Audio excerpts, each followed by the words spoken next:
नौजवानों के लिए घोषणा करते हैं कि जितने नौजवानों को हम लोग लाखों में रोजगार और नौकरी देंगे, आप लोग जब अभ्यर्थी बनोगे तो फॉर्म लेना पड़ता है। इस सरकार ने फॉर्म की कीमतें बढ़ा दी।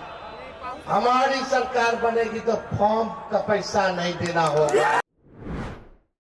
नमस्कार, मैं हूं राहुल शर्मा और आप देखना शुरू कर चुके हैं हमारा आज का खास प्रोग्राम। और आज के इस प्रोग्राम में हम बात कर रहे हैं, जी हां, महागठबंधन की। महागठबंधन जो बिहार में इस वक्त टूटता हुआ नजर आ रहा है और कैसे एनडीए कुनबा अब धीरे धीरे धराशायी हो रहा है और कैसे तेजस्वी यादव की ताकत बिहार में लगातार बढ़ती चली जा रही है। दोस्तों, तो क्या वाकई तेजस्वी यादव कोई कोर कसर नहीं छोड़ने जा रहे हैं?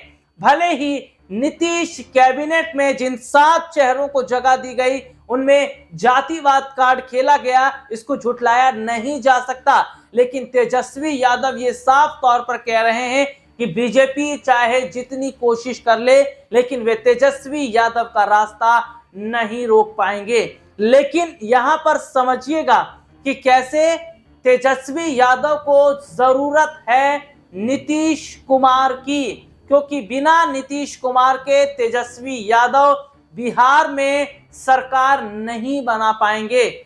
जैसे तैसे वे सीटें भले ज्यादा ले आए, लेकिन जरूरत उन्हें पड़ेगी।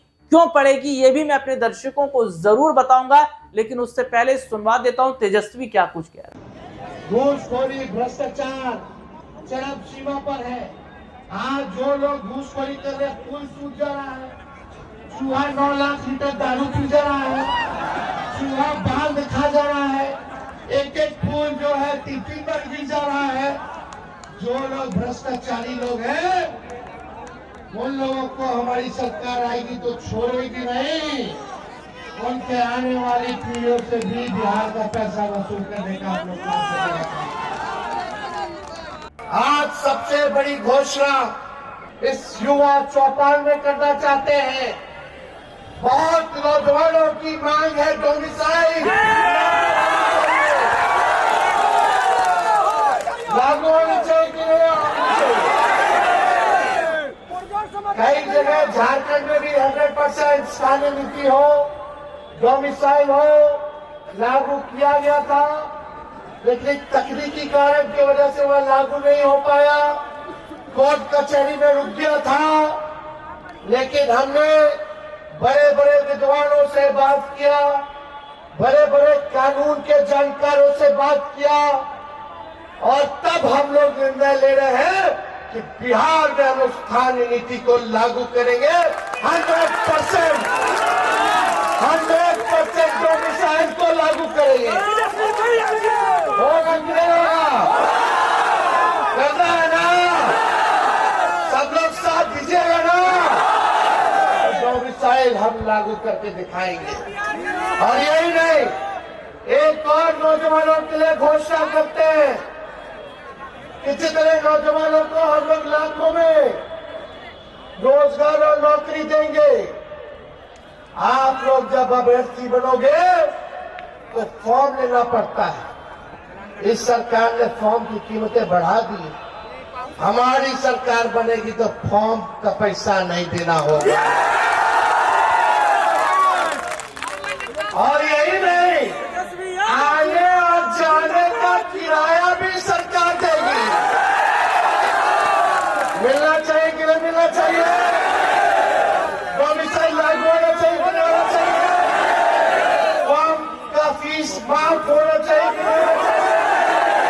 आने जाने का किराया माफ होना चाहिए कि नहीं? तो देखा आपने तेजस्वी यादव क्या कुछ कह रहे हैं। दरअसल अपने दर्शकों को बता दें, इन दिनों बिहार में क्या देखा जा रहा है कि एक तेजस्वी ने एक चौपाल जो है वे बुलाई है और इस चौपाल में, युवा चौपाल में, वे लगातार बिहार के मुद्दों पर बात कर रहे हैं। जो मौजूदा सरकार है एनडीए, उस पर बात कर रहे हैं और एनडीए की सरकार में कितना काम बिहार में हुआ है वे इस पर लगातार जोर दे रहे हैं। वे जनता से कह भी रहे हैं कि सरकार आपको कैसी चाहिए और कौन सा मुख्यमंत्री आपको चाहिए, यह आपको तय करना पड़ेगा।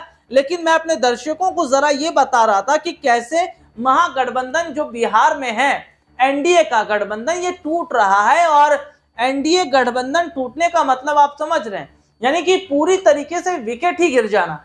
दरअसल बिहार का जो विधानसभा चुनाव है वो सियासी लगातार अगर मैं कहूं तो वे पारा बढ़ता चला जा रहा। हालांकि इसमें मैं थोड़ा सा पवन सिंह का जिक्र भी करना चाहूंगा, क्योंकि पवन सिंह भी बिहार के विधानसभा चुनाव में उतरने की पूरी तैयारी कर चुके हैं। और अभी ये नहीं तय हुआ है वे किस सीट से चुनाव लड़ेंगे, किस सीट से नहीं, लेकिन खबर ये सामने आ रही है कि वे देखिए किस पार्टी से चुनाव लड़ेंगे ये भी तय नहीं हुआ। लेकिन खबर ये चल रही है कि पवन सिंह जो है वे बड़ा खेल बिगाड़ सकते हैं। हालांकि आरजेडी कोशिश कर रही है कि पवन सिंह को अपने साथ मिला लिया जाए। अब यहाँ पर मैं एनडीए गठबंधन को थोड़ा जिक्र कर लेता हूँ। देखिए जो बीजेपी के सहयोगी दल हैं वे जो सीटें मांग रहे हैं, बिहार में विधानसभा की कुल 243 सीटें हैं और ऐसे में देखा जा रहा है कि 30 सीटों से कम जो है इनकी सहयोगी पार्टियां नहीं मान रही हैं। और जो स्थिति इस वक्त देखने को मिल रही है वे ये बता रही है कि जो बीजेपी की सहयोगी पार्टियां हैं, अगर उन्हें कम सीटें मिलती हैं, समझ रहे हैं आप, अगर उन्हें कम सीटें मिलती हैं, 30 से कम सीटें मिलती हैं, तो वे इसके लिए तैयार नहीं है। क्योंकि ये बात चिराग पासवान ने कह चुकी है कि वे मंत्री पद भी छोड़ देंगे। ये बात जीतन राम मांझी कह चुके हैं कि मंत्री पद की उन्हें कोई लालसा नहीं है।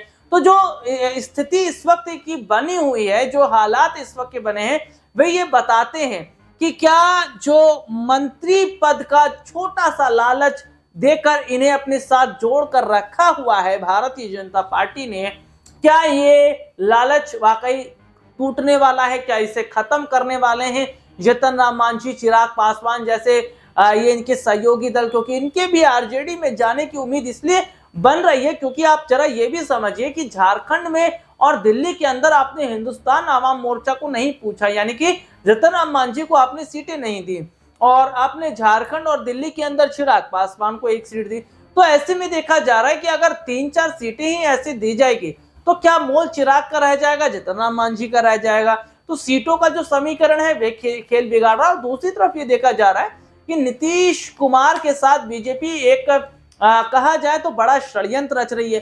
बीजेपी ये चाह रही है नीतीश कुमार का जो वोट शेयर है उसको गिराया जाए, और ना सिर्फ वोट शेयर गिराया जाए बल्कि उनके जो विधायक हैं उनको टक्कर दी जाए, वोट काटे जाए और उनके विधायक हारें।